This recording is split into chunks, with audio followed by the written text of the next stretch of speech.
Doctor Shafiqur Rahman অজ্ঞান হয়ে পড়ে গেল, এইটা নিয়ে সবাই ট্রোল করলো, কত কথা বললো, অ্যাক্টিং, অভিনয়, সিম্পিথি নেওয়ার জন্য, সামনে তো নির্বাচন, কত বাজে কথা হয়েছে, তাই না?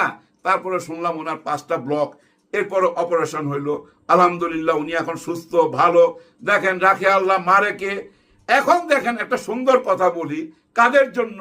যারা এইসব কথা বলছে, ভাই আপনাদের জন্য, আপনারা মাথায় নেন, এই সুন্দর কথাটা মাথায় নেন। দেখেন, বেগম খালেদা জিয়া অসুস্থ, এইটা নিয়ে জামাত থেকে মোনাজাত করছে, দোয়া মাহফিল করছে 8 দল থেকে, এবং ছাত্র শিবির সাদেক কায়ুম নিজে ভাই আল্লাহর কাছে কান্নাকাটি করতেছে, দোয়া চাইতেছে, সবাই দোয়া চাইতেছে। তফাৎটা বুঝছেন? উনাদের নেতা যখন ঘুইরা পইরা যায় তখন বলেন অ্যাক্টিং, অভিনয়। আর দেখেন আপনাদের নেতা হাসপাতালে, ওনারা দোয়া করে। তফাৎটা